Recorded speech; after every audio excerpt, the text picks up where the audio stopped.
ठीक है। देखो, अपना मोडस ऑपरेंडी बहुत सिंपल रहेगा जीएस का। पॉलिटी एक ऐसा सब्जेक्ट है जिसमें ऑलमोस्ट 10 क्वेश्चंस हर बारी देखने को मिलेंगे। ठीक है, अब इस 10 में से 9 या 10 मैं बोलूँगा सारे डुएबल होते हैं और काफ़ी प्रेडिक्टेबल भी होता है, मतलब बहुत लिमिटेड सिलेबस है और इसके बाहर से जनरली नहीं पूछते हैं वो। तो 10 में से 8 तो बहुत आराम से डुएबल होता है। ठीक है, अभी मैंने एक क्रैश कोर्स टाइप का लिया था जिसमें सिर्फ 1 महीने पढ़ाया था मैंने, पॉलिटी और ज्योग्राफी। तो उसमें पॉलिटी जो मुश्किल से मेरे को लगता है मैंने 7-8 दिन में खत्म कर दिया था और उसमें से ही ऑलमोस्ट सारे सवाल आ गए थे। ठीक है, तो इसको प्रेडिक्ट करना उतना डिफिकल्ट नहीं है और एक ये इजी, मतलब इजी स्कोरिंग सब्जेक्ट है, इसीलिए इसको हम पहले उठा रहे हैं और इसको कंप्लीट करेंगे फिर हम बाकी सब्जेक्ट्स की तरफ चलेंगे। ठीक है, उसके बाद वैसे पॉलिटी में हम चूंकि अभी बैच में 2-3 लड़कियां हैं तो हमको बहुत डिटेल में जाना पड़ेगा क्योंकि लड़कियों का कट ऑफ ज़्यादा होता है। ठीक है, तो हम इसमें कुछ भी छोड़ने वाले नहीं है। पूरा लक्ष्मीकांत का जो बुक है उसको पूरी कवर करेंगे एकदम डिटेल में, तो उसका आपको टेंशन लेने की कोई ज़रूरत है नहीं। ठीक है, तो पॉलिटी में सबसे पहले हम लोग शुरू करते हैं 1946 से, क्योंकि 1946 से पहले हम उसमें पढ़ते थे, मॉडर्न हिस्ट्री में कवर करते हैं। ठीक है, तो 1946 के बाद अपने को मेजरली पढ़ना होता है पॉलिटी में। लेकिन just to set the context, एक स्टोरी थोड़ा सा समझ लो ताकि कॉन्टेक्स्ट समझ में आ जाए। तो कॉन्टेक्स्ट ये है कि यार देखो, 1945 में वर्ल्ड वॉर 2 खत्म होता है ना। तो वर्ल्ड वॉर 2 जब खत्म होता है तो उसमें भले ब्रिटेन जीत चुका होता है, जीत जाता है ब्रिटेन, लेकिन उसकी हालत खस्ता हो जाती है। मतलब इसको आप अभी रिलेट करो यूएस ईरान वॉर से। तो यूएस ईरान वॉर में भले जीते कोई भी, लेकिन दोनों साइड को नुकसान पहुंचेगा। ठीक है, जान माल का नुकसान तो चलो एक पार्ट हो गया, बट फाइनेंशियल नुकसान बहुत ज़्यादा पड़ता है किसी भी कंट्री को जो वॉर में इन्वॉल्व होती है। ठीक है, तो इकोनॉमी बहुत बुरी तरह से इम्पैक्ट हो जाता है। तो ब्रिटेन के साथ भी यही हुआ, ब्रिटेन भले जीत गया बट बहुत ज़्यादा इकोनॉमिक इम्पैक्ट्स इसको देखने को मिले। तो इसको ये समझ में आ गया था कि अब इंडिया जैसी बड़ी कंट्री को रूल करना जो है इसके लिए अब ऑलमोस्ट इम्पॉसिबल हो जाएगा। क्योंकि इंडिया में भी तुम, अगर तुमने कभी पढ़ा होगा मॉडर्न हिस्ट्री, तो यू कैन रिलेट कि 1946 वाला वही पीरियड है जब आईएनए म्यूटिनी हो चुका है। ठीक है, जो सोल्जर्स हैं, इंडियन सोल्जर्स हैं, उनके अंदर जो है इस म्यूटिनी की वजह से उनके अंदर गुस्सा भरा हुआ है। ठीक है, और वो ब्रिटिश से आज़ादी चाहते हैं। Almost almost everybody had given up on Britishers. ठीक है, और स्पेशली जब सोल्जर्स तुम्हारे अगेंस्ट हो जाए, जब सिपाहीज, जब सिपाही तुम्हारे अगेंस्ट हो जाए, तब तुम किसी भी कंट्री को रूल नहीं कर सकते। ठीक है, किसी भी कंट्री को रूल करने का क्या तरीका है? सबसे पहले उसकी मिलिट्री को अपने पक्ष में मिला लो। बिना मिलिट्री के तुम रूल नहीं कर सकते किसी भी कंट्री के ऊपर। उसके बाद दूसरी चीज क्या करते हैं रूल करने वाले, वो कल्चर को तोड़ देते हैं। सबसे पहले लैंग्वेज को तोड़ देते हैं, कल्चर, लैंग्वेज, इन सब चीजों पे अटैक करते हैं। ठीक है, इसमें हम कभी बाद में घुसेंगे, बट अभी ध्यान रखना कि तुम्हारे सोल्जर्स ही तुम्हारे अगेंस्ट हो चुके हैं। तो जब तुम्हारे सोल्जर्स तुम्हारे अगेंस्ट हो चुके हैं तो तुम रूल नहीं कर पाओगे लंबे समय तक। ठीक है, तो ये वो वाला पीरियड चल रहा है। तो ब्रिटिशर्स को ये समझ में आ गया कि हम लंबे समय तक रूल नहीं कर पाएंगे इंडिया में। तो इन्होंने क्या बोला, इन्होंने बोला कि ठीक है, तुम लोग डिमांड तो कर रहे हो कॉन्स्टिट्यूएंट असेंबली का। तो इंडिया में कॉन्स्टिट्यूएंट असेंबली का डिमांड शुरू हो गया था। कॉन्स्टिट्यूएंट असेंबली मतलब कि आप हमारा एक ऐसा असेंबली बनाओ जिसमें जो लोग होंगे वो इंडिया के कॉन्स्टिट्यूशन के फ्रेमिंग पे काम करेंगे। ठीक है, तो कॉन्स्टिट्यूएंट असेंबली का मेन रोल क्या होगा? Framing of the constitution. तो अब हम इंडियंस हैं तो इंडिया का कॉन्स्टिट्यूशन, कॉन्स्टिट्यूशन मतलब क्या हो गया? Set of rules, set of laws to govern the country, है ना। अब सोचो कि 50 करोड़ लोग हैं, तो मेरे लिए कोई चीज़ सही है, तुम्हारे लिए कोई चीज़ और सही है, मेरे लिए जो सही है तुम्हारे लिए गलत हो सकता है। सबके मोरल वैल्यूज़ अलग हैं, सबके एथिकल वैल्यूज़ अलग हैं, सबका एजुकेशन अलग है ना। तो तुम कैसे इंश्योर करोगे कि 50 करोड़ लोग जो हैं वो सब सेम पेज पे आ जाएं? ठीक है, तो तुम उसके लिए लॉज बनाओगे। तो तुम बोलोगे कि यार ओवर स्पीडिंग जो है, ये अगर तुमने 100 के ऊपर स्पीड अचीव किया तो ये क्राइम है, इसके लिए तुमको जेल हो जाएगा। ठीक है, ये तुमने कॉमन सेट ऑफ रूल्स बना दिया। अब चाहे ये अमीर ये चीज़ करे या गरीब करे, चाहे बूढ़ा आदमी करे चाहे जवान आदमी करे, कोई भी 100 के ऊपर जाएगा तो उसको जेल हो जाएगा। ये कॉमन सेट ऑफ रूल्स बन गया सबके लिए। तभी ये 50 करोड़ लोग एक पेज पे आ पाएंगे और इनको तुम गवर्न कर पाओगे, है ना। तो इसके लिए तुमको सेट ऑफ रूल्स चाहिए, सेट ऑफ लॉज चाहिए। तो वो लॉ कौन बनाता है? वो लॉ बनाने के लिए लोग चाहिए। लोग कौन होने चाहिए? अपने लोग होने चाहिए, इंडियंस ही होने चाहिए, क्योंकि तुम्हारी कंट्री है तो तुम ही गवर्न करोगे ना। तो तुम्हारी कंट्री है तो तुम एक कॉन्स्टिट्यूएंट असेंबली बनाओगे। ठीक है, तो इंडियंस ने कॉन्स्टिट्यूएंट असेंबली बनाने का डिमांड रखा ब्रिटिशर्स के सामने कि सर हम अपना एक कॉन्स्टिट्यूशन बनाना चाहते हैं, हम अपने हिसाब से चलना चाहते हैं, तो हमको एक कॉन्स्टिट्यूएंट असेंबली बनाने का परमिशन दे दीजिए। ठीक है, तो ब्रिटिशर्स ने बोला कि ठीक है। 1940 में ऑगस्ट ऑफर आया। तो ऑगस्ट ऑफर में पहली बार, फर्स्ट टाइम, ब्रिटिशर्स ने ये एक्सेप्ट किया कि ठीक है, हम वॉर जब खत्म हो जाएगा तो तुमको एक कॉन्स्टिट्यूएंट असेंबली बनाने दे देंगे। ठीक है, कॉन्स्टिट्यूएंट असेंबली बनाने दे देंगे ऑगस्ट ऑफर में। इन्होंने बोला कि ठीक है, तुम बना लेना अपनी। ठीक है, तो क्वेश्चन में कभी भी पूछेगा कि पहली बार कॉन्स्टिट्यूएंट असेंबली बनाने का जिक्र कौन से इसमें हुआ था, तो ऑगस्ट ऑफर में हुआ था। ठीक है, 1940 ऑगस्ट ऑफर में ब्रिटिशर्स ने पहली बार माना कि ठीक है, हम तुमको अपना कॉन्स्टिट्यूएंट असेंबली बनाने देंगे। लेकिन इसमें प्रॉब्लम क्या आ गया? इसमें प्रॉब्लम ये आ गया कि ब्रिटिशर्स ने बोला कि तुम अपना कॉन्स्टिट्यूएंट असेंबली तो बना लो, लेकिन इसमें हमारे भी कुछ लोग होंगे और इसके अलावा हम तुमको डोमिनियन स्टेटस देंगे। डोमिनियन स्टेटस मतलब पूरी आज़ादी नहीं मिलेगी। तुम अपना कॉन्स्टिट्यूशन बनाओ, तुम अपना गवर्नेंस करो, लेकिन जो की मिनिस्ट्रीज हैं, जैसे डिफेंस मिनिस्ट्री हो गया, कम्युनिकेशन हो गया, ये सब ब्रिटिशर्स के हाथ में ही रहेगा। तो इसको इंडियंस ने रिजेक्ट कर दिया कि नहीं, हम ये डोमिनियन स्टेटस हम नहीं लेंगे। ठीक है, डोमिनियन स्टेटस से हम सेटिस्फाइड नहीं है, तो ये ऑगस्ट ऑफर वाला प्लान फेल हो गया। लेकिन टेक्निकली अगर क्वेश्चन में कभी भी पूछेगा कि पहली बार जो है कॉन्स्टिट्यूएंट असेंबली बनाने के लिए कौन से ब्रिटिश के कौन से वाला क्या बोलते हैं इसको, कौन से ऑफर में उसका जिक्र था, तो ऑगस्ट ऑफर में। ठीक है, फिर उसके बाद क्या हुआ, 1942 में वापस से क्रिप्स मिशन आता है।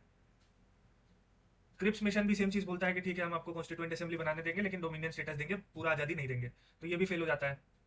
ठीक है, उसके बाद फाइनली 1946 में कैबिनेट मिशन प्लान आता है। Cabinet mission plan, cabinet mission plan finally बोलता है कि ठीक है आप अपना एक कॉन्स्टिट्यूएंट असेंबली बनाओ, जिसका काम क्या होगा, जिसका काम होगा फ्रेमिंग ऑफ द कॉन्स्टिट्यूशन, जिसमें सारे लोग इंडियंस होंगे। मतलब तुम एक अपना एक ऐसा असेंबली बनाओ जिसमें सारे इंडियंस होंगे, और वो क्या करेंगे, वो कॉन्स्टिट्यूशन, इंडिया के लिए कॉन्स्टिट्यूशन बनाने का काम करेंगे। ठीक है, तो ये किसने बोला, कैबिनेट मिशन प्लान ने। तो ये पहला चीज बोला। तो अगर मैं पूछता हूँ कि कैबिनेट सॉरी कॉन्स्टिट्यूएंट असेंबली का मेन रोल क्या था, what was the main role of constituent assembly, so it was the formation of the constitution of India. ठीक है, तो कॉन्स्टिट्यूशन ऑफ इंडिया बनाना जो था वो कैबिनेट मिशन का, वो कॉन्स्टिट्यूएंट असेंबली का मेन काम था। Main purpose of constituent assembly was the formation of constitution. ठीक है, यहाँ पे मैं लिखता हूँ कैबिनेट मिशन। कैबिनेट मिशन में 3 मेंबर्स कौन कौन थे और हेड कौन कर रहा था इसको, ये काफी फेमस क्वेश्चन है, सीडीएस सीएपीएफ यूपीएससी में बहुत बार पूछा हुआ है, मॉडर्न हिस्ट्री का सवाल है। ठीक है, तो इसके जो हेड थे वो थे Patrick Lawrence. Patrick Lawrence was the chairman of cabinet mission plan. ठीक है, तो कैबिनेट मिशन प्लान जो था वो कब आया, 1946 में। इसने क्या बोला, इसने बोला कि आप अपना कॉन्स्टिट्यूएंट असेंबली बना लो। अच्छा, फिर मैं एक सवाल पूछता हूँ कि क्या कैबिनेट मिशन प्लान ने पार्टीशन को मंजूरी दे दी थी? क्या कैबिनेट मिशन प्लान के तहत जो पैट्रिक लॉरेंस था उसने बोला था कि पार्टीशन हो जाना चाहिए, यस और नो? क्या लगता है, नहीं। गुड, तो इसने पार्टीशन के लिए नो बोल दिया, नो टू पार्टीशन। ठीक है, उसके बाद इसने क्या बोला, उसके बाद इसने एक चीज और बोली। इसने बोला कि जो ये जो कॉन्स्टिट्यूएंट असेंबली होगा इसमें तुम इलेक्शन कराओगे, इलेक्शन करा के तुम लोग को चुन के भेजोगे। कॉन्स्टिट्यूएंट असेंबली में जो लोग पहुंचेंगे, जो फ्रेमिंग ऑफ द कॉन्स्टिट्यूशन पे काम करेंगे, वो कौन लोग होंगे, वो सिलेक्ट कैसे होंगे, वो इलेक्शन के माध्यम से, इलेक्शन के थ्रू सिलेक्ट होंगे। ठीक है, ठीक है, election for members of constituent assembly. अभी आगे बताऊंगा कि कैसे इलेक्शन हुआ, क्या हुआ, वगैरह वगैरह। ठीक है, और उसके बाद इसने बोला कि जो इलेक्शन होगा ना, ये डायरेक्ट मेथड से होगा या इनडायरेक्ट मेथड से होगा, क्या लगता है, कैसे होना चाहिए? नहीं, ये होगा इनडायरेक्ट मेथड से। ठीक है, तो ये कुछ की पॉइंट्स हैं जिसको अपने नोट्स में लिख लो। ठीक है, क्योंकि इस पे स्टेटमेंट बेस्ड क्वेश्चन आ सकता है। अभी मैं समझाता हूँ, डिटेल में मैं समझाऊंगा, बट ये 4 पॉइंट्स जो है ये बहुत इंपॉर्टेंट है। पहला, जो कैबिनेट मिशन प्लान आया 1946 में, उसने पहली चीज बोली कि कॉन्स्टिट्यूएंट असेंबली बनाओ जिसमें सारे इंडियंस होंगे। दूसरा, उसने बोला कि जो कॉन्स्टिट्यूएंट असेंबली में जो इंडियन सिलेक्ट होंगे, जो जो चुन के आएंगे, वो इलेक्शन के थ्रू चुन के आएंगे। और वो इलेक्शन कैसे होगा, इनडायरेक्ट मेथड से। ठीक है, इनडायरेक्ट मेथड से। अब डायरेक्ट और इनडायरेक्ट में क्या डिफरेंस है? डायरेक्ट मेथड में क्या होता है कि जो जनता है, जो सिटीजन है, वो इलेक्ट करते हैं, वो वोटिंग करते हैं और लोग इलेक्ट होते हैं और फिर पहुंचते हैं। और इनडायरेक्ट में क्या होता है, अब मैं इसके केस में ही समझाता हूँ कि इसमें कैसे इलेक्शन हुआ। तो देखो, इंडिया में क्या था कि इंडिया, सपोज ये इंडिया है, तो इंडिया ना छोटे छोटे प्रोविंसेस में टूटा हुआ था। ठीक है, प्रोविंसेस में टूटा हुआ है, जैसे सपोज कर लो यूपी हो गया, बिहार हो गया, मतलब एक एग्जांपल ले रहा हूँ। ठीक है, तो प्रोविंसेस में टूटा हुआ था, बहुत सारे प्रोविंसेस थे, जिसमें कुछ ब्रिटिश प्रोविंस थे, कुछ जो थे वो प्रिंसली स्टेट्स थे। तो ऐसे करके टूटा हुआ था, जैसे स्टेट स्टेट मान लो। ठीक है, for general and easy understanding, बहुत सारे स्टेट्स में से टूटा हुआ था। ठीक है, तो स्टेट्स में जो थे प्रोविंशियल लेजिस्लेटिव काउंसिल होते थे, जिसको तुम आज से रिलेट करो तो एसएलए हो गया, स्टेट का होता है ना अपना असेंबली। तो वैसे ही यहाँ पे प्रोविंशियल लेजिस्लेटिव काउंसिल्स होते थे, जो स्टेट को गवर्न करते थे। ठीक है, तो जो प्रोविंशियल लेजिस्लेटिव काउंसिल होते थे, इसमें जो मेंबर्स चुन के जाते थे, वो कैसे चुनते थे, वो डायरेक्टली इलेक्ट होते थे। मतलब जो सपोज कर लो ये यूपी है, तो यूपी में जो प्रोविंशियल लेजिस्लेटिव काउंसिल होगा, उसमें सपोज कर लो 300 मेंबर्स हैं। तो ये जो मेंबर्स हैं, इनको कौन चुनेगा, इसको यूपी के लोग चुनेंगे, पीपल ऑफ यूपी, यूपी में रहने वाले लोग चुनेंगे इन 300 मेंबर्स को, इसको हम बोलेंगे डायरेक्ट इलेक्शन। ठीक है, तो प्रोविंशियल लेजिस्लेटिव काउंसिल होता था हर स्टेट में। ठीक है, वो प्रोविंशियल लेजिस्लेटिव काउंसिल में सपोज 300 मेंबर्स हैं, ये कैसे इलेक्ट होते थे, डायरेक्टली इलेक्ट होते थे। इनको कौन इलेक्ट करता था, people of Uttar Pradesh for example. ठीक है, लेकिन इसमें कैच है छोटा सा। इसमें कैच ये है कि, अच्छा सॉरी, आपने बोला था ना साउंड ऑफ करने को, एक सेकेंड में साउंड ऑफ कर देता हूँ।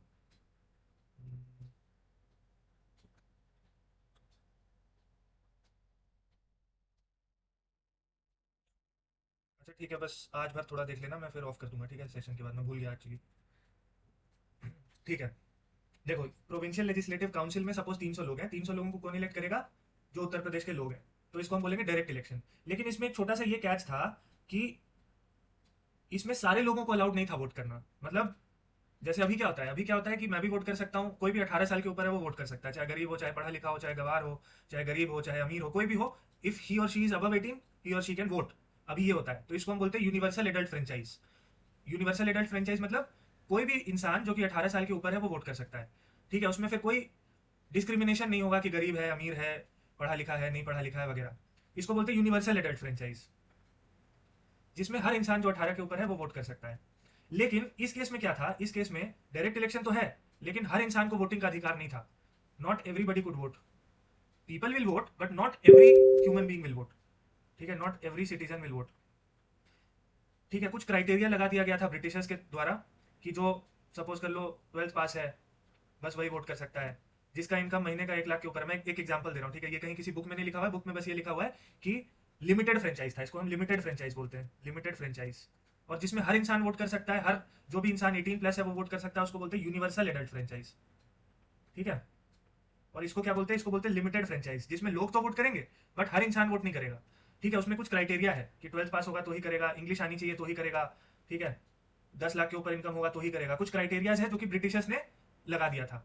तो इससे क्या हुआ कि Britishers were indirectly trying to control कि कौन इंसान प्रोविंशियल लेजिस्लेटिव काउंसिल में बैठेगा। क्योंकि जनरली ब्रिटिशर्स ने उनको ही अलाउ किया वोट देने को जो ब्रिटिशर के करीबी लोग थे। मतलब क्राइटेरिया ऐसे बनाया कि वैसे ही लोग उनको वोट कर पाए या वैसे ही लोग एलिजिबल हो पाए जो ब्रिटिशर्स के करीबी हैं। ठीक है, तो ऑब्वियसली वो ऐसे ही लोग को वोट देंगे जो ब्रिटिशर के सपोर्ट में होंगे। ठीक है, तो इसको हम बोलते हैं लिमिटेड फ्रेंचाइज। लास्ट में मैं समराइज करूंगा एक छोटे से टेबल में, तो ईजी हो जाएगा। ठीक है, अब क्या हुआ कि ये प्रोविंशियल लेजिस्लेटिव काउंसिल में 300 मेंबर्स हैं। ठीक है, वैसे ही सपोज कर लो यूपी में 300 है, बिहार में 200 होंगे। ठीक है, यहाँ पे 100 होंगे, हर जगह मिला करके लगभग 1500। मतलब इंडिया के सारे स्टेट्स या सारे प्रोविंसेस को मिला के ऑलमोस्ट 1500 लोग ऐसे होंगे या 1500 मेंबर्स होंगे जो कि सपोज कर लो प्रोविंशियल लेजिस्लेटिव काउंसिल का पार्ट है। ठीक है, अब ये जो प्रोविंशियल लेजिस्लेटिव काउंसिल में 1500 लोग हैं, इनमें से चुन करके 389 लोगों को कॉन्स्टिट्यूएंट असेंबली में हमको भेजना है। भेजना नहीं है, मतलब 389 लोग सिलेक्ट हुए और वो कॉन्स्टिट्यूएंट असेंबली का पार्ट बने। ठीक है, तो कैसे हुआ इलेक्शन? इन 1500 लोगों में से ही आपस में से ही इन 1500 में से ही 389 लोगों को चुना गया। और किसने चुना? इन 1500 लोगों ने ही वोटिंग करा। ठीक है, एक सेकेंड।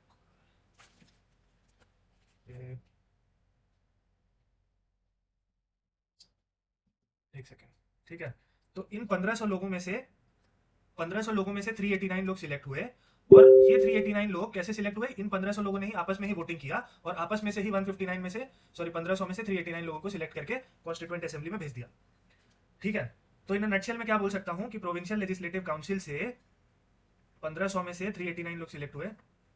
नहीं, ये मैं एक एग्जांपल दे रहा हूँ, पीएलसी का कहीं नंबर किसी बुक में मेंशन नहीं है, मैं एक एग्जांपल ले रहा हूँ कि सपोज कर लो कि 1500 थे, उन 1500 में से 389 सिलेक्ट हुए। ये नंबर कोई पूछेगा नहीं क्योंकि ये नंबर कहीं किसी भी बुक में नहीं दिया हुआ है।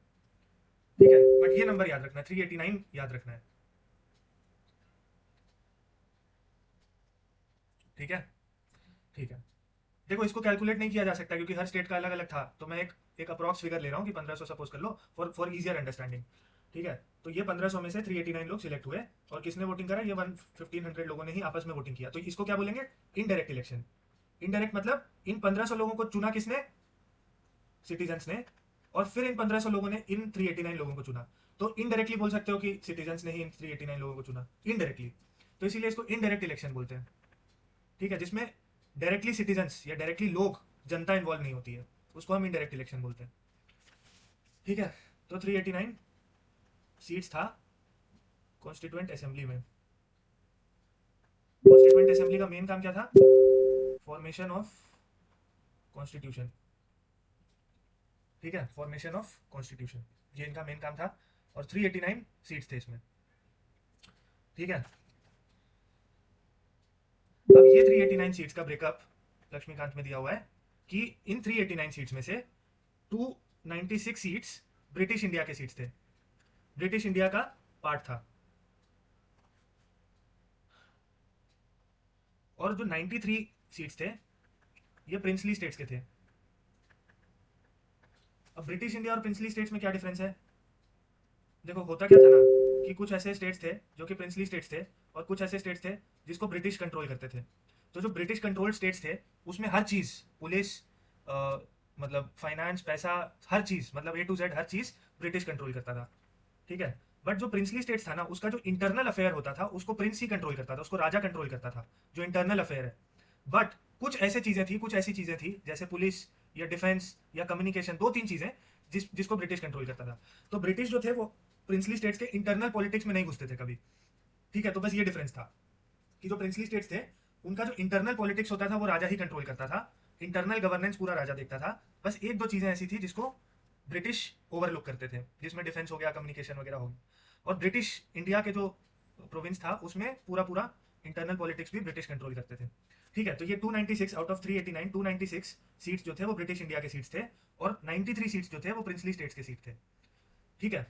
अब इसमें ध्यान देने वाली बात है कि जो प्रिंसली स्टेट्स थे उसमें से जो लोग 93 लोग जो सिलेक्ट हुए होंगे, 389 में से 93 प्रिंसली स्टेट्स के सीट थे। तो इनमें से जो लोग सिलेक्ट हुए, इसमें कोई वोटिंग वोटिंग नहीं हुआ, इसमें इनडायरेक्ट वोटिंग भी नहीं हुआ, डायरेक्ट भी नहीं हुआ। इसमें क्या हुआ कि राजा ने नॉमिनेट कर दिया, राजा नॉमिनेटेड। अब राजा जिसको नॉमिनेट कर देगा वो कॉन्स्टिट्यूएंट असेंबली का पार्ट बन जाएगा। तो जनरली जो राजा के करीबी लोग थे, क्लोज एड्स ऑफ किंग्स, इनको राजा ने चुना और बोला कि चल भाई तू कॉन्स्टिट्यूएंट असेंबली में जा और फ्रेमिंग ऑफ द कॉन्स्टिट्यूशन पे काम कर ले। ठीक है, तो इसमें कोई इलेक्शन नहीं हुआ, इसमें राजा लोगों ने नॉमिनेट कर दिया अपने खास बंदों को, अपने आसपास के दोस्तों को या जो भी उनके चेला चपाटी टाइप लोग थे उनको नॉमिनेट कर दिया और भेज दिया। कोई इलेक्शन नहीं, कुछ नहीं। ठीक है, जिसको राजा का जिसको मन करा भेजने का उसको भेज दिया। और ये 296 सीट्स में ये वाला प्रोसेस हुआ जो मैंने बताया ना, कि 1500 लोगों ने आपस में वोट किया और इसमें से 296 लोग सिलेक्ट होकर चले गए।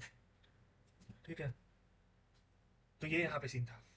अब इसमें और देखना है प्रिंसली स्टेट्स में,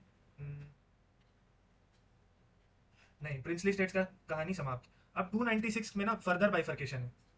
मतलब मैं ना बहुत ज़्यादा डिटेल में जा रहा हूँ, अगर ऐसा लग रहा है कि मतलब नहीं जाना चाहिए तो छोड़ भी सकते हो, क्योंकि बहुत रेयर चांसेस है कि पूछेंगे। बट मतलब लड़कियां हैं और कट ऑफ ज़्यादा जाता है, इसलिए मैं चांस नहीं लेना चाहता हूँ। आप बताओ, आपको ठीक लग रहा है, मतलब समझ में आ रहा है, या फिर हमको सिर्फ इंपॉर्टेंट चीज़ों पे ही फोकस करना चाहिए? ठीक है, तो देखो ये 296 सीट्स में ना तुम इसको फर्दर तोड़ो, 292 और 4। ठीक है, तो 292 जो सीट्स हो गए वो हो गए 11 प्रोविंसेस। इस 11 प्रोविंस में से 292 सीट्स निकले। और ये जो 4 सीट्स थे ना, ये निकले हैं 4 चीफ कमिश्नर प्रोविंस।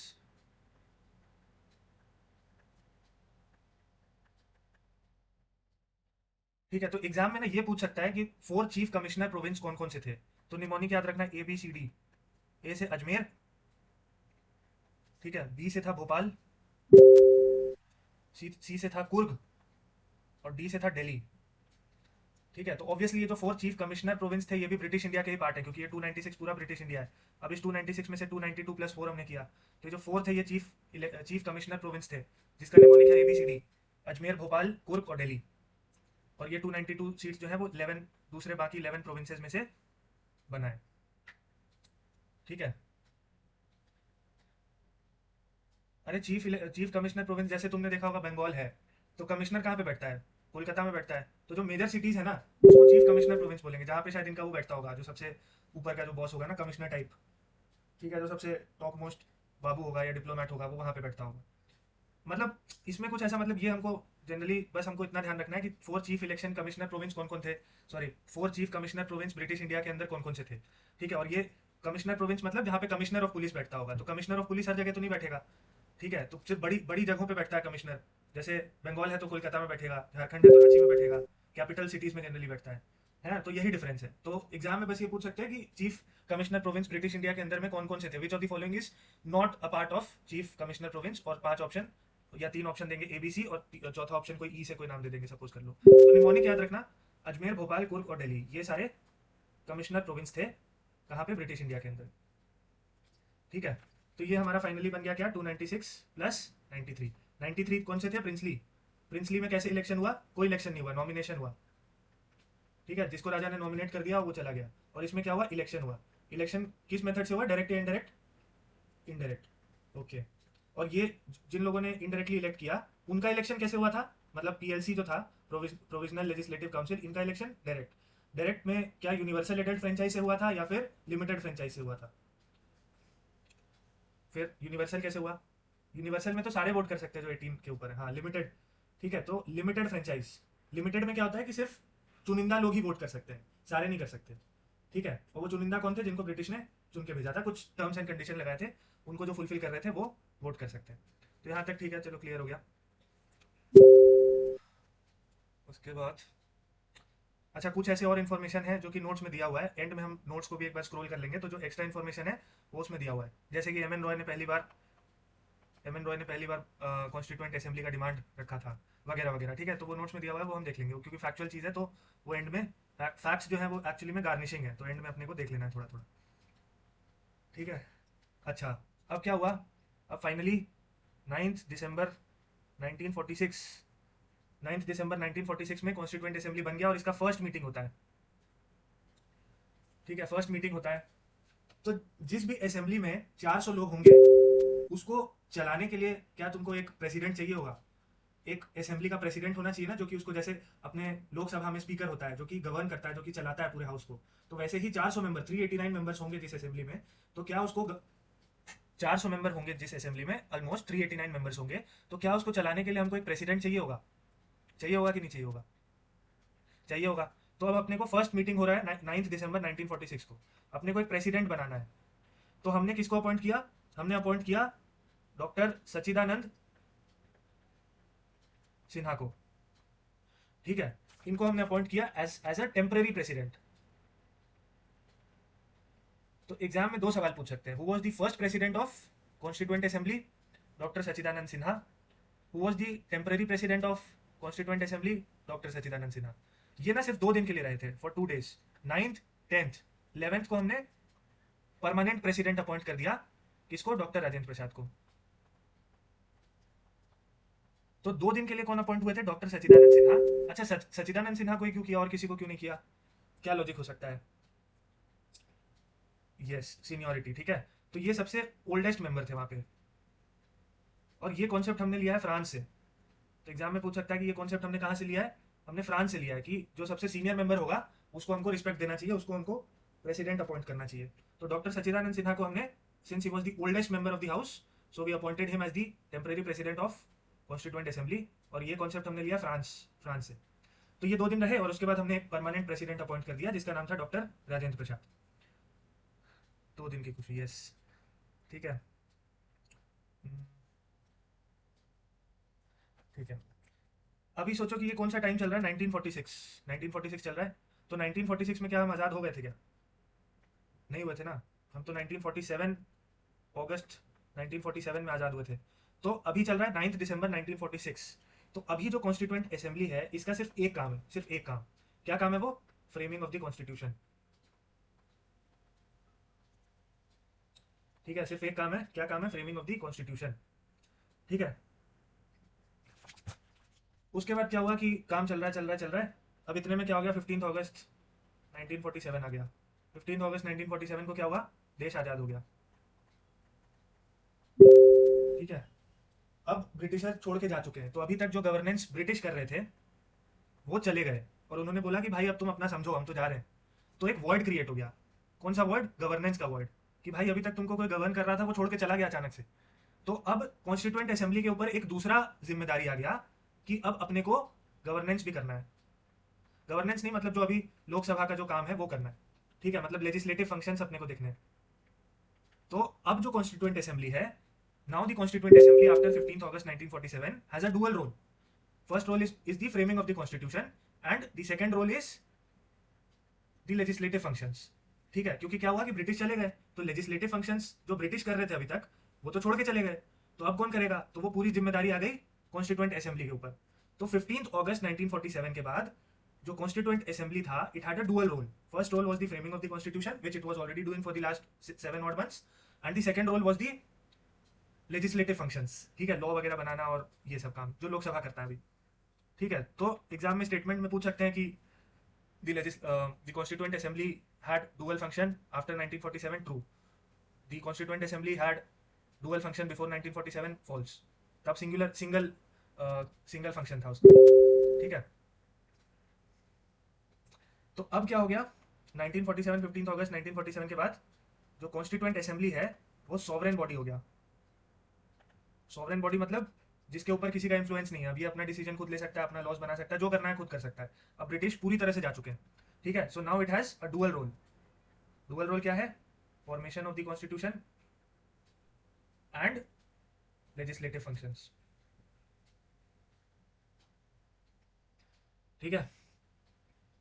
तो अब ये एक प्रोविजनल पार्लियामेंट के तौर पे भी काम करने लग गया, प्रोविजनल पार्लियामेंट, ठीक है। So now it is also acting as a provisional parliament of India.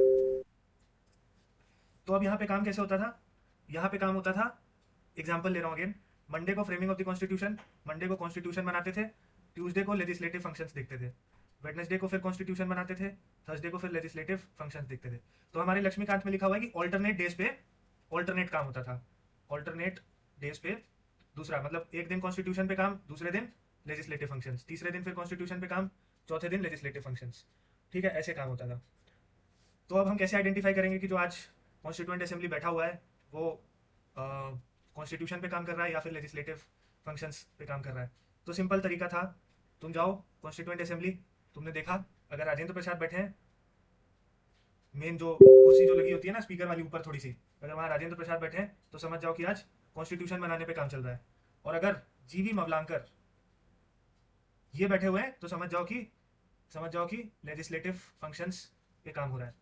तो यहाँ से एक और पॉइंट हमारे लिए निकलता है, who was the first speaker of legislative assembly, who was the first speaker of constituent assembly? जीवी मवलांकर, ठीक है। He was also the first speaker of अपना, क्या बोलते हैं इसको, कॉन्स्टिट्यूएंट असेंबली। मतलब जैसे आजकल लोकसभा है ना, तो जो स्पीकर हैं वही फंक्शंस जीवी मवलांकर करते थे। तो ही was the first speaker of independent India भी बोल सकते हो, ठीक है। यहाँ तक कोई डाउट? ओके। अब एक सेकंड रुकना, तो मैं पानी पानी लेके आता हूँ, ठीक है। बस एक मिनट रुकना।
ठीक है, यहाँ तक समझ आ गया? यहाँ तक कोई दिक्कत है? ओके,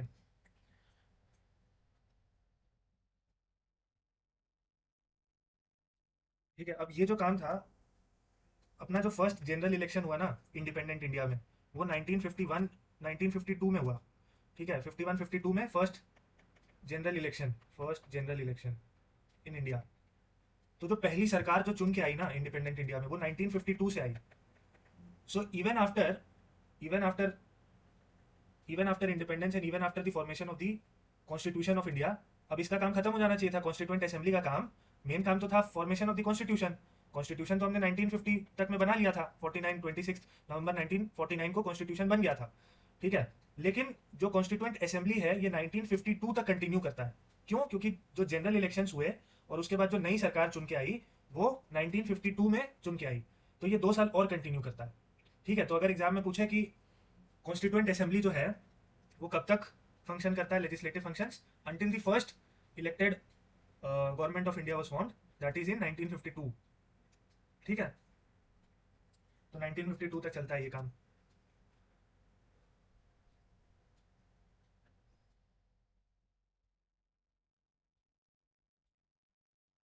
एक फैक्ट याद रखना कि who was the constitutional adviser of who was the constitutional adviser? B N Rau. B N Rau was the constitutional adviser, ठीक है। He prepare the first draft, जो ड्राफ्ट बना ना कॉन्स्टिट्यूशन का, उसको किसने बनाया, फर्स्ट ड्राफ्ट किसने बनाया था, B N Rau, and he was also known as the constitutional adviser of India, ठीक है। अच्छा, अब वापस से मैं दूसरे एंगल में चल रहा हूँ। सपोज कर लो कि अभी तक एक मूवी चल रही थी, अभी तुम वापस 1946 में आ जाओ, ठीक है। तो थोड़ा सा फ्लैशबैक में चलते हैं वापस। अब हो रहा है 13 दिसंबर 1946, ठीक है। तो 1946 13 दिसंबर को क्या हुआ, जवाहरलाल नेहरू जी ने ऑब्जेक्टिव रेजोल्यूशन लेके आए। कहाँ पे ऑब्जेक्टिव रेजोल्यूशन लाए, असेंबली में, ठीक है। तो अभी तक सिचुएशन क्या है कि जो मुस्लिम लीग है, it was not very happy with the constituent assembly, and it was actually boycotting the constituent assembly because Muslim League wanted a separate nation. Muslim League wanted a separate nation, या पाकिस्तान बोल लो, एक दूसरा country चाहते थे, पाकिस्तान, ठीक है। तो ये वाला डिमांड अभी तक तो मीट नहीं हुआ है, क्योंकि क्योंकि हमने देखा ना कि कॉन्स्टिट्यूएंट असेंबली जो कैबिनेट मिशन था, इसने तो मंजूरी नहीं दी थी पार्टीशन को। तो Muslim League was actually pretty disappointed, ठीक है। अच्छा, मैंने ये नहीं बताया ना कि ये जो 296 सीट्स थे, इस पे जब इलेक्शन हुआ तो 208 सीट्स मिले आईएनसी को, इंडियन नेशनल कांग्रेस को, 73 सीट्स मिले थे मुस्लिम लीग को, और 15 सीट्स मिले थे अदर्स को, ठीक है। तो 208 सीट पे तो इंडियन नेशनल कांग्रेस के लोग आ गए, 73 सीट्स पे मुस्लिम लीग के लोग इलेक्ट हुए थे, और 15 अदर्स, तो ये दोनों तो आ गए, बैठे हुए थे असेंबली में। मुस्लिम लीग ने बॉयकॉट कर दिया कॉन्स्टिट्यूएंट असेंबली में। It was suppose to be 389 it was suppose to be 389 people sitting in the constituent assembly. But इसमें क्या हुआ, इसमें 73 लोगों ने, who were the members of Muslim League, they boycotted this constituent assembly, ठीक है। तो इन लोगों ने बॉयकॉट कर दिया था। तो अभी इसमें सपोज कर लो 200 something members were actually present in the constituent assembly, and Muslim league was boycotting the constituent assembly. तो इसी बीच जवाहरलाल नेहरू ने ऑब्जेक्टिव रेजोल्यूशन ले आए असेंबली में। तो जब ऑब्जेक्टिव रेजोल्यूशन आया,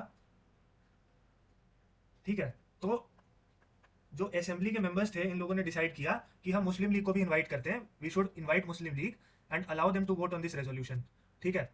तो जिन्ना ने बोला कि ठीक है, हम 20 जनवरी के बाद आएंगे, 20 जनवरी के बाद हम देखते हैं। अभी देखो, अभी 13 दिसंबर हो रहा है, जिन्ना ने बोला कि हम आएंगे बट 20 जनवरी के बाद आएंगे, ठीक है। और इसी बीच ना वो चल रहा है, अपने कंट्री में चल रहा है राइट्स, राइट्स हो रहे हैं, हिंदू मुस्लिम के बीच में राइट्स चल रहे हैं, ठीक है। और ये राइट्स कौन करा रहा है, मुस्लिम लीग करा रहा है, क्योंकि they were actually not in support of constituent assembly, they wanted a separate country, their demand was not fulfilled, their demand was not met. So Muslim League जो था वो राइट्स करा रहा था। तो जिन्ना को इन्विटेशन आया कि भाई आप भी आ जाओ, रेजोल्यूशन, हमने ऑब्जेक्टिव रेजोल्यूशन डाला है, तो इस पर आप वोटिंग कर लेना। तो मुस्लिम लीग ने बोला कि ठीक है, हम आएंगे। इनफैक्ट जिन्ना ने बोला कि हम आएंगे बट 20 जनवरी के बाद आएंगे, ठीक है। तो अब हुआ ये कि, एक सेकेंड,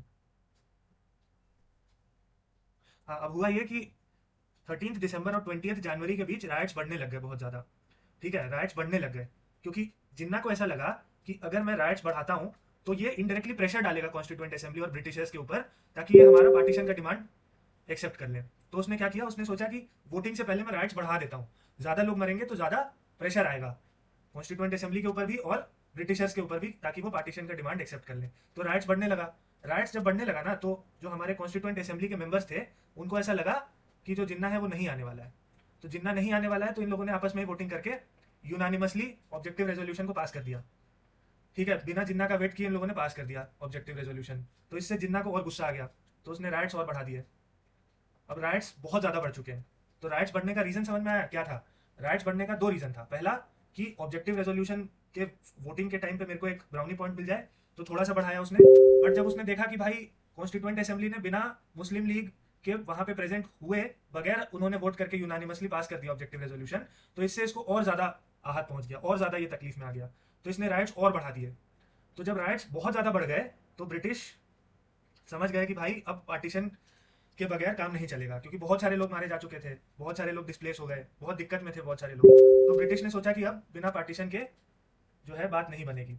तो इसके लिए ब्रिटिश ने, जो ब्रिटिश प्राइम मिनिस्टर थे उस समय, उन्होंने भेजा माउंट बैटन को। तो माउंट बैटन जो है ना, वो एक्चुअली फरवरी 1947 में ही आता है। वो 1947 के आसपास आता है, फरवरी 1947 में। और इसका मेन काम यही था कि मतलब जो भी राइट्स वगैरह चल रहे हैं उसको सॉल्व करना है, ठीक है। तो माउंट बैटन आता है, जायजा लेता है, थोड़ा समझने की कोशिश करता है, और बहुत समझाने की कोशिश करता है दोनों पार्टी को कि पार्टीशन मत करो मत करो। सो इनिशियली माउंट बैटन नहीं चाहता था कि पार्टीशन हो, ठीक है। और ब्रिटिशर्स ने पहले बोला था कि हम 1948 में चले जाएंगे, और माउंट बैटन को दो रीजन से भेजा गया था। पहला कि राइट्स को कंट्रोल करे, और दूसरा कि जो प्रोसीजर है, जो प्रोसेस है ब्रिटिश को वहां से छोड़ के निकलने का, उसको थोड़ा फास्ट एंड अप करो। हम 48 में, हमको 8 मार्च 48 में निकल जाना है देश छोड़ के। तो माउंट बैटन का दो काम था, पहला कि राइट्स को कंट्रोल करना, और दूसरा to fast and up the process of leaving India. तो माउंट बैटन आया, इसने समझाने की कोशिश करी, बट ये माने नहीं। तो माउंट बैटन ने फाइनली डिसाइड किया कि पार्टीशन ही एक सोल्यूशन है, ठीक है। तो इसने जून 3 को पार्टीशन के लिए अग्री करा लिया दोनों पार्टी को। दोनों पार्टी मतलब इंडियन नेशनल कांग्रेस और मुस्लिम लीग, ठीक है। तो इसको हम जून 3 प्लान भी बोलते हैं, जून 3 प्लान या माउंट बैटन प्लान, ठीक है। तो इसका मतलब अगर क्वेश्चन में कभी भी कोई भी स्टेटमेंट बेस्ड क्वेश्चन आए कि क्रिप्स ऑफर मिशन या फिर ऑगस्ट ऑफर या फिर कोई भी प्लान डाल दे और बोले कि इसमें पार्टीशन एक्सेप्ट हुआ था या इसमें पार्टीशन की बात हुई थी, तो नहीं, पार्टीशन जो था वो जून 3 ऑफर या माउंट बैटन प्लान के तहत पहली बारी एक्सेप्टेंस उसको मिला था, ठीक है। तो फर्स्ट टाइम ब्रिटिशर्स ने पार्टीशन एक्सेप्ट किया, कब, कौन से प्लान के तहत, माउंट बैटन प्लान के तहत या जून 3 प्लान के तहत, ठीक है। तो इसी को हम माउंट बैटन प्लान भी बोलते हैं और जून 3 प्लान भी बोलते हैं। डन, ओके, ठीक है। तो ये वाला स्टोरी भी हमारा कंप्लीट हो गया। अब देखना, ये जो 389 वाला था ना फिगर, इसमें 208 तो आईएनसी जीता था, 73 मुस्लिम लीग, 15 अदर्स, और 93 प्रिंसली स्टेट्स, है ना। तो इसमें ध्यान देने वाली ये बात है कि ये 389 में से ये 73 लोगों ने पुल आउट कर लिया, ये बाहर निकल गए। और प्रिंसली स्टेट्स भी ना शुरू में नहीं जुड़े थे, ये लास्ट में बाद में जुड़ने लग गए। तो फाइनली 299 मेंबर्स ही बचे जो कि कॉन्स्टिट्यूएंट असेंबली में बैठते थे। So there were actually just 299 members out of 389 who were present in the constituent assembly, because 73 members from Muslim League pulled out and 93 members of the princely states joined the constituent assembly बाद में, ठीक है। Later stage में इन लोगों ने join किया, initially in लोगों ने भी ज्वाइन नहीं किया था। तो फाइनली 299 मेंबर्स कॉन्स्टिट्यूएंट असेंबली में बैठे थे, ठीक है। कॉन्स्टिट्यूशन का फाइनली बन के तैयार हो गया, कौन सी तारीख को, 26 नवंबर 1949। इस दिन हमने कुछ सेक्शंस ऑफ द कॉन्स्टिट्यूशन को एनैक्ट कर दिया, लेकिन जो major portion of the constitution था वो 26 जनवरी 1950 को लागू हुआ। तो 20% हमने कर दिया था 26 नवंबर 1949। ये भी एक एग्जाम्पल है, ये कहीं भी किसी बुक में नहीं लिखा हुआ है, ठीक है। मैं बस एक एग्जाम्पल दे रहा हूँ कि कुछ पार्ट 26 नवंबर 1949 को हो गया था और कुछ बचा हुआ पार्ट 26 जनवरी 1950 को हमने किया। अब एक क्वेश्चन आता है एग्जाम में कि 26 जनवरी 1950 को ही क्यों किया, हमने 26 जनवरी का डेट क्यों चुना, क्या सिग्निफिकेंस है 26 जनवरी का, हमने 2 महीने एक्स्ट्रा क्यों वेट करा, एनी आइडिया।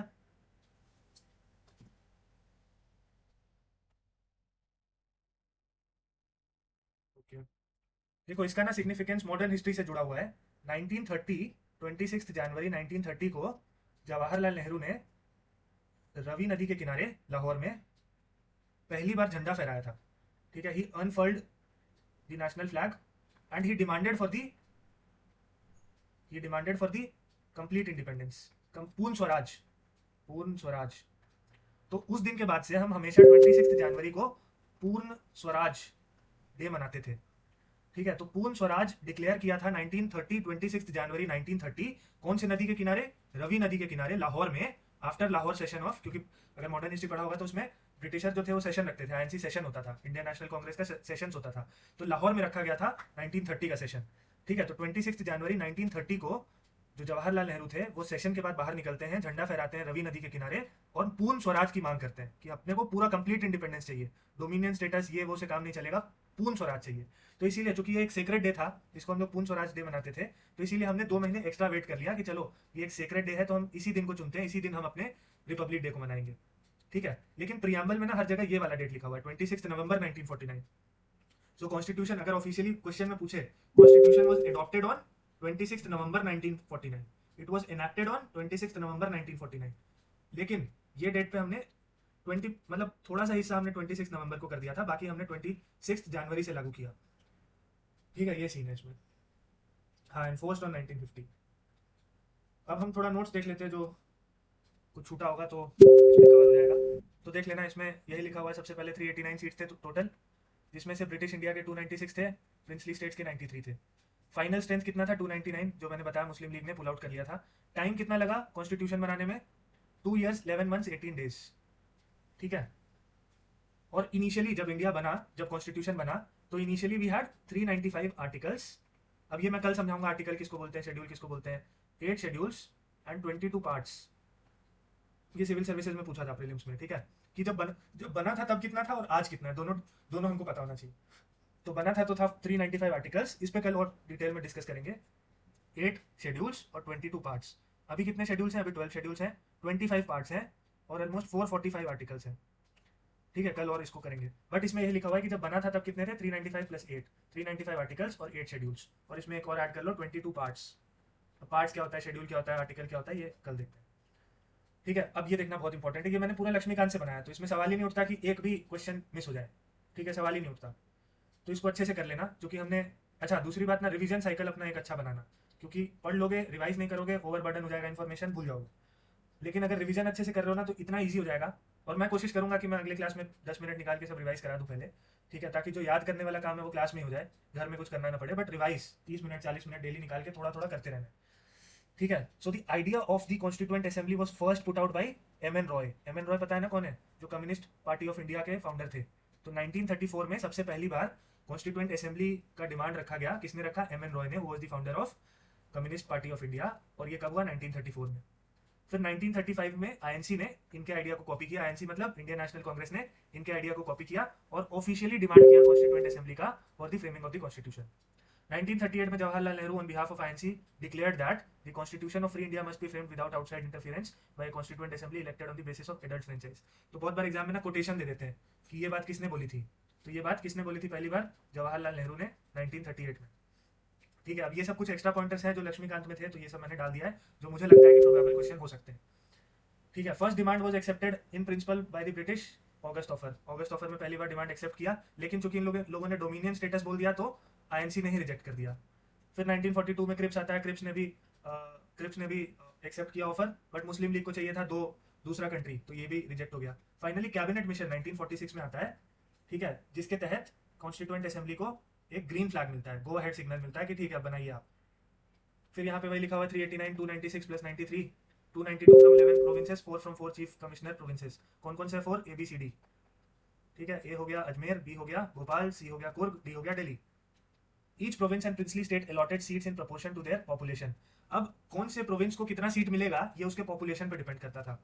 ठीक है, जैसे यूपी, जैसे आज के सिचुएशन में तुम देखना, यूपी में सीट ज्यादा है। क्यों? क्योंकि यूपी में पॉपुलेशन ज्यादा है, तो जितने ज्यादा लोग होंगे उतना ज्यादा सीट होगा। ठीक है, तो डेमोक्रेसी का ये फंडामेंटल है कि भाई लोगों से, we the people of India ना, people are the supreme authority. So लोग जहां जहां पे लोग ज्यादा होंगे उनको सीट्स ज्यादा दो। तो इसीलिए इनको भी प्रपोर्शन ऑफ देयर पॉपुलेशन पे सीट्स मिला। 1 सीट पर मिलियन पॉपुलेशन, मतलब 1 मिलियन लोग पे 1 सीट। तो इसका क्या मतलब है कि जिस प्रोविंस में ज्यादा पॉपुलेशन होगा उस प्रोविंस में सीट्स ज्यादा होंगे। तो उस समय यूनाइटेड प्रोविंस था अपना यूपी, वहां पे सबसे ज्यादा सीट्स थे। Seats were divided in 3 principal communities, Muslim, Sikh and general. General में ना सारे मुस्लिम और सिख को छोड़ के बाकी सारे जनरल में आते थे। अच्छा, उसके बाद ना स्टेटमेंट में आजकल क्योंकि डिफिकल्ट होता जा रहा है एग्जाम ना, तो स्टेटमेंट में तुमसे ये पूछ सकते हैं कि जो कॉन्स्टिट्यूएंट असेंबली में जो सीट्स थे और जो लोग इलेक्ट हुए थे, ठीक है, तो उसमें पूछ सकते हैं कि क्या सारे कम्युनिटी का रिप्रेजेंटेशन था? क्या एससी भी थे उसमें, एसटी भी थे, वुमेन भी थी, मुस्लिम्स भी थे, सिख भी थे, हिंदूज भी थे। क्या सबका रिप्रेजेंटेशन था या नहीं था? तो तुम लॉजिकली सोचोगे तो तुमको लगेगा नहीं, नहीं होना चाहिए, नहीं नहीं था। लेकिन यहाँ पे लक्ष्मीकांत में लिखा हुआ है representatives of each community elected by members of that community in the provincial legislative assembly. मतलब सारे कम्युनिटी के लोग का रिप्रेजेंटेशन था। ठीक है, तो इसको 2 बार 3 बार पढ़ना है। सारे कम्युनिटी के मेंबर्स का रिप्रेजेंटेशन था। And they were elected by the proportional representation via single transferable vote system. ये इसको मैं डिटेल में समझाऊंगा जब हम प्रेसिडेंट का इलेक्शन करेंगे कि सिंगल ट्रांसफरेबल वोट क्या होता है, फर्स्ट पोस्ट पास सिस्टम क्या होता है, वगैरह वगैरह। जितने भी इलेक्शन के मेथड्स हैं वो सब बहुत डिटेल में समझाऊंगा। ठीक है। और फिर इसमें वही लिखा हुआ है कि प्रिंसली स्टेट्स के जो थे वो प्रिंस खुद इलेक्ट करता था, खुद नॉमिनेट करता था।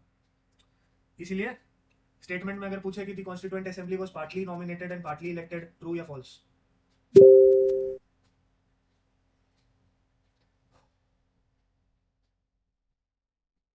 Constituent assembly was partly nominated and partly elected, true और फॉल्स?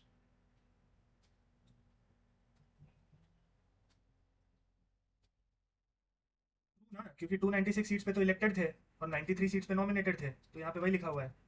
फिर इलेक्शंस हुआ, उसमें 208 73 हमने डिस्कस कर लिया है ना। 93 जो प्रिंसली स्टेट्स थे they decided to stay away initially, बाद में ज्वाइन कर लेते हैं, वो भी हमने देख लिया है।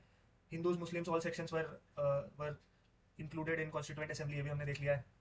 ठीक है, वुमेन, ये वो सारे जो इंपॉर्टेंट फिगर्स थे वो सारे थे। अच्छा, एक और इंपॉर्टेंट चीज़ कि क्या महात्मा गांधी थे कॉन्स्टिट्यूएंट असेंबली में? नहीं। तो ये बहुत ध्यान से इस पर फोकस करना है कि all prominent personalities were there in the constituent assembly except Mahatma Gandhi. ठीक है, महात्मा गांधी नहीं थे। दूसरा चीज जो जो अभी तक हमने देखा उसमें ध्यान देना है, every community including SC ST women, everyone was included in constituent assembly। ठीक है, so all sections of the society were included, so it was a, बोल सकते हो कि क्या बोलते हैं उसको, मतलब इंक्लूजन था उसमें। ठीक है, काफी इंक्लूसिव असेंबली बनाया था हमने। फिर ये हमने कर लिया, सचिदानंद सिन्हा वाला कर लिया। फ्रेंच प्रैक्टिस ध्यान देना, राजेंद्र प्रसाद कर लिया। हाँ, करती थी। ठीक है,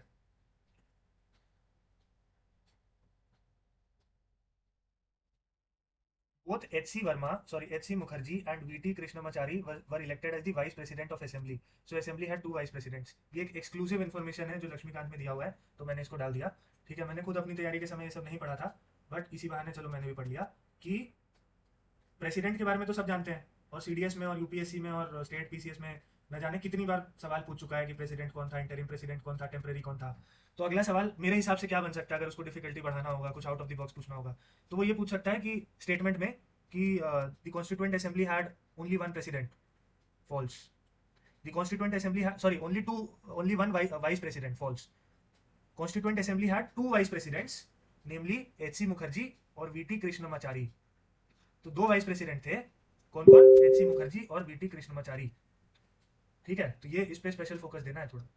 फिर ऑब्जेक्टिव रेजोल्यूशन के बारे में जवाहरलाल नेहरू लाए। अच्छा, जो ऑब्जेक्टिव रेजोल्यूशन था, it will eventually become preamble of our constitution. ठीक है, ये हम प्रियम्बल चैप्टर में, हाँ ठीक है। तो अब ये सब इसमें लिखा हुआ, ये सब उतना इंपॉर्टेंट नहीं है। हाँ, ये इंपॉर्टेंट है कि प्रियम्बल आगे चल के ये प्रियम्बल बनता है।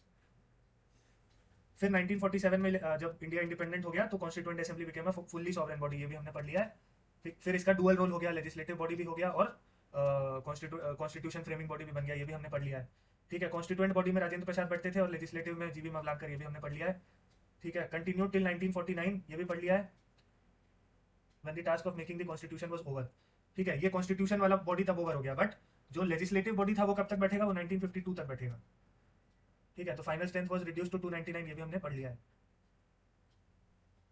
अब कॉन्स्टिट्यूएंट असेंबली ने और क्या क्या कारनामे किए वो इसमें लिखा हुआ है। तो कॉन्स्टिट्यूएंट असेंबली ने इंडिया का मेंबरशिप रैटिफाई किया कॉमनवेल्थ में, ये किसने किया? कॉन्स्टिट्यूएंट असेंबली ने। तो ये इंपॉर्टेंट है। It adopted the national flag 1947 July 22, important. National anthem adopt किया, नेशनल सॉन्ग अडॉप्ट किया। ठीक है, it elected the Rajendra Prasad as the first president of India.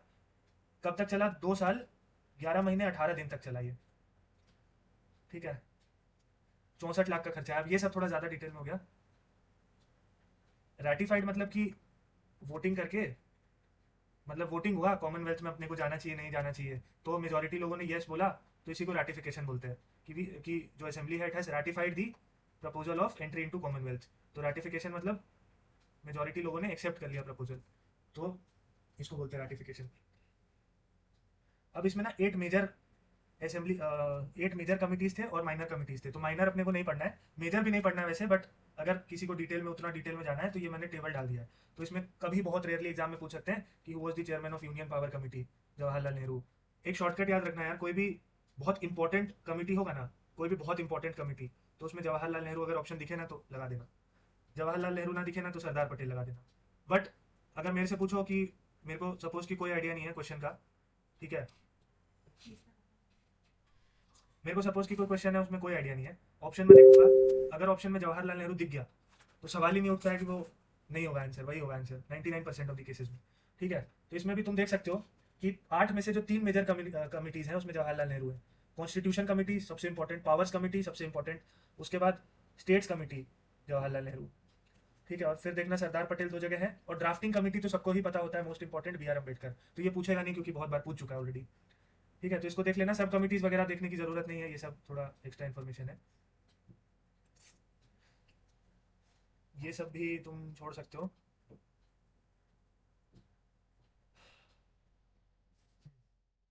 तो इसमें देखो ये भी हमने डिस्कस कर लिया है कि 26 नवंबर 1949 को सम प्रोविजंस वर इनेक्टेड, जैसे सिटीजनशिप, इलेक्शन, प्रोविजनल पार्लियामेंट वगैरह, बट जो मेजर पार्ट था ये कब हुआ, जनवरी 26 1950। ये भी हमने कर लिया है। फिर ये वो वाला पॉइंट है जो मैंने बताया ना कि 26 जनवरी 1930 1950 को क्यों चुना गया, तो ये वही लिखा हुआ है, पूर्ण स्वराज डे वो सेलिब्रेटेड, ये वो, तो ये भी हमने कवर कर लिया है। फिर इंडियन इंडिपेंडेंस एक्ट ऑफ 1947 के आते ही गवर्नमेंट ऑफ इंडिया 1935 जो है वो कैंसिल हो गया, रिपील हो गया, और वैसे ही सॉरी जब 1950 में जब अपना बन गया ना कॉन्स्टिट्यूशन, तो इंडिपेंडेंस ऑफ इंडिया एक्ट 1947 और government of India act 1935 repeal हो गया दोनों।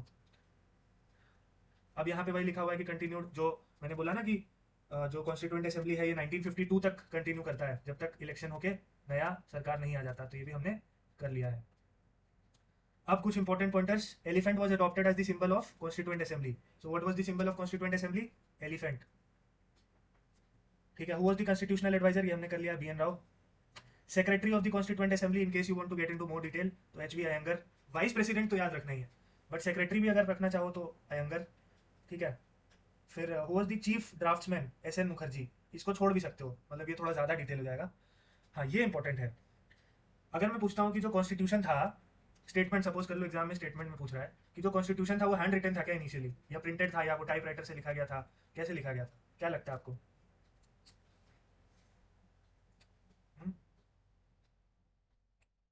हैंड रिटन था। ठीक है, तो हाथ से लिखा गया था। तो किसने हाथ से लिखा था? प्रेम बिहारी नारायण रैसदा ने अपने हाथ से कॉन्स्टिट्यूशन को इटैलिक स्टाइल में लिखा था। ठीक है। और इसके लिए इन्होंने कोई पैसे नहीं चार्ज किए थे। इसके लिए इन्होंने बोला था कि एक शर्त पे मैं पैसे नहीं लूंगा, मैं पूरा कॉन्स्टिट्यूशन हाथ से लिखूंगा, बट मैं पैसे नहीं लूंगा एक शर्त पे कि आप हर पेज पे मेरा नाम लिखोगे। तो जैसे फुटर, हेडर फुटर होता है ना हर डॉक्यूमेंट पे, वैसे ही डॉक्यूमेंट के फुटर में इनका नाम लिखा होता है। तो ये काफी इंपॉर्टेंट फैक्ट हमारे लिए बन जाता है एग्जाम पॉइंट ऑफ व्यू से।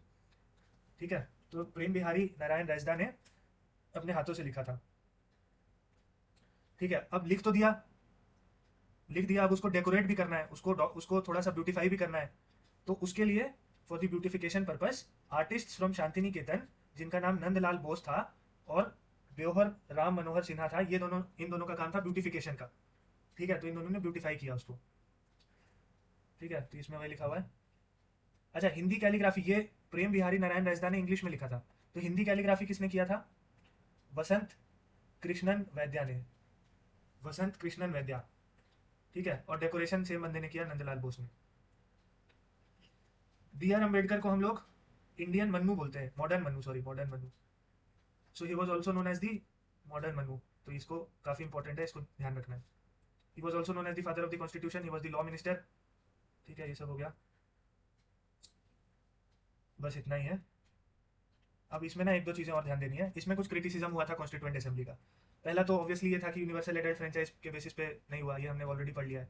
दूसरा, it was not a sovereign body, क्योंकि इनिशियली ब्रिटिश जब थे तो ब्रिटिश के चुने हुए जो PLC के लोग थे, उन लोगों के चुने हुए सॉवरेन, सॉरी क्या बोल रहा हूँ मैं, PLC में जो 1500 लोग थे फॉर एग्जाम्पल, उनको वोटिंग किसने किया था? लोगों ने। जो लोग थे वो वही लोग एलिजिबल थे जिसको ब्रिटिश चाहते थे कि एलिजिबल हों। तो इनडायरेक्टली जो 389 लोग आए, वो इनडायरेक्टली ब्रिटिश के चुने हुए लोग ही थे। मतलब आप लिंक कर पा रहे हो? जो 389 लोग थे वो कहाँ से आए? वो 1500 लोगों में से आए। और वो 1500 लोग कैसे आए? जिसको हमने चुना। और हमने हमने मतलब सब लोगों ने नहीं चुना, सिर्फ उन लोगों ने वोटिंग करी थी जिसको ब्रिटिश चाहते थे कि ये वोटिंग के लिए एलिजिबल हो। तो इनडायरेक्टली अगर देखा जाए तो ये 389 लोग वही लोग थे जिनको ब्रिटिश ने चाहा कि ये बने। ठीक है, मतलब ये क्रिटिसिज्म है इसका। फिर टाइम कंज्यूमिंग था थोड़ा, मतलब 2 साल 18 महीने लग गए, सॉरी 2 साल जो भी हमने ऊपर पढ़ा था, ठीक है, उतना टाइम लग गया। तो Naziruddin Ahmad, who was the member of the constituent assembly, called it a drifting committee.